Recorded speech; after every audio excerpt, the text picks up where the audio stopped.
السلام عليكم حبايبي، عاملين ايه؟ النهارده ان شاء الله نعمل مع بعض اكله بسيطه كده.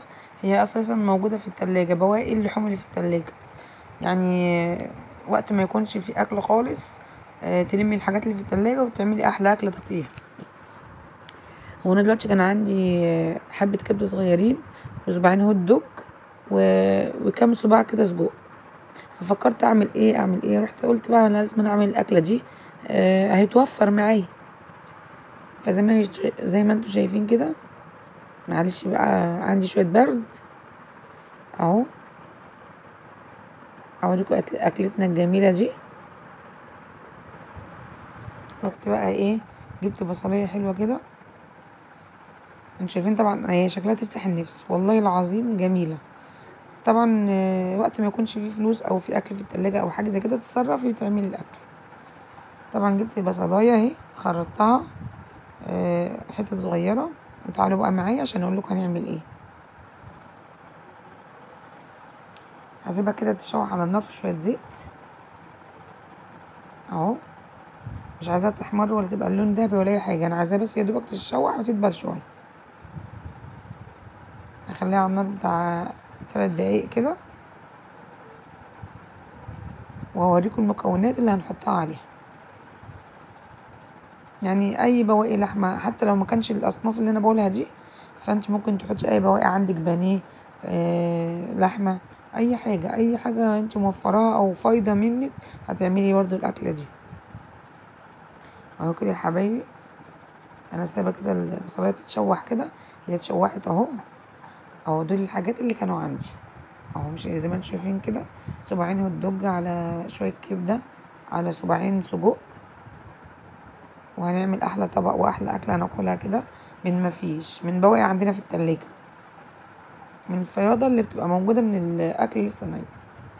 اقلبهم كده مع بعض، اديهم تشويحه كلهم مع بعض اهو. هنشوحهم كده ونقلبهم تقليبه كويسه. طول ما انت كده واقفه لغايه ما يتغير لون اللحوم دي كده، وتحسي ان هي دخلت على سوا. هو كده انا سايباهم على النار برضو بتاع 5 دقايق تاني. وبرضو ايدي فيهم كل دقيقه كده بقلب. هننزل عليهم بايه تاني بقى دلوقتي. تقليبه حلوه كده. دلوقتي احنا حطينا البصلايه اللي احنا مقطعينها، وحطينا الهوت دوج، وحطينا السجق، وكمان حبه الكبده اللي كانوا عندنا. هسيبهم ياخدوا ويدوا مع بعض كده لما احس ان هم استووا، واكون مجهزه معايا باقي المكونات اللي هحطها معاكم. وهنشوف دلوقتي باذن الله احنا هنضيف ايه عليهم اهو كده. وهي يعني قربت تستوي. هنجيب بقى قرنين فلفل رومي على حراق، وبرضو نضيفهم عليهم. نقلب بقى برضو كله مع بعضه كده تقليبه كده حلوه، لغايه برضو ما الفلفل بتاعنا يدبل.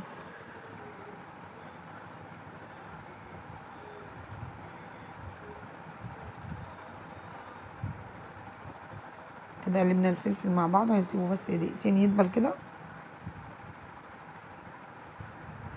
اهو. كده انتوا شايفين اهو شكل المكونات بتاعتي اتغيرت، او اللحمه اتغيرت اللي هي السجق والهوت دوج. تحسوا ان هم استووا خلاص. طبعا ضفنا قرنين فلفل رومي وقرن حراق حسب المتوفر عندك وحسب اللي انت تحبيه.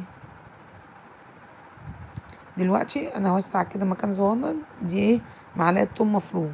زي ما انتم شايفين كده بتدي ريحه حلوه للاكل، وبتخلي الاكل طعمه جميل. طبعا التوم معروف عنه هو البصل مضاد حيوي قوي وبيقوي المناعه. كده اكلتنا برضو مكونه من حاجات كويسه تقوي مناعتنا وتحفظنا ان شاء الله من اي حاجه. حاجات كلها حلوه، فيها خضار، الفلفل برضو حلو، وفيها اللحوم، وفيها كل حاجه، مكونه من كل حاجه.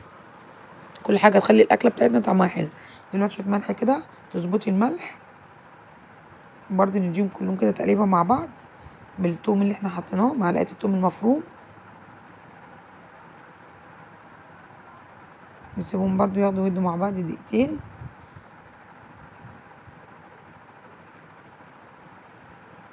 دي بقى ايه رشة سكر كده عشان تعادل الحموضة كده وميبقاش في حموضة واحنا بناكل الاكل، رشة صغيرة كده.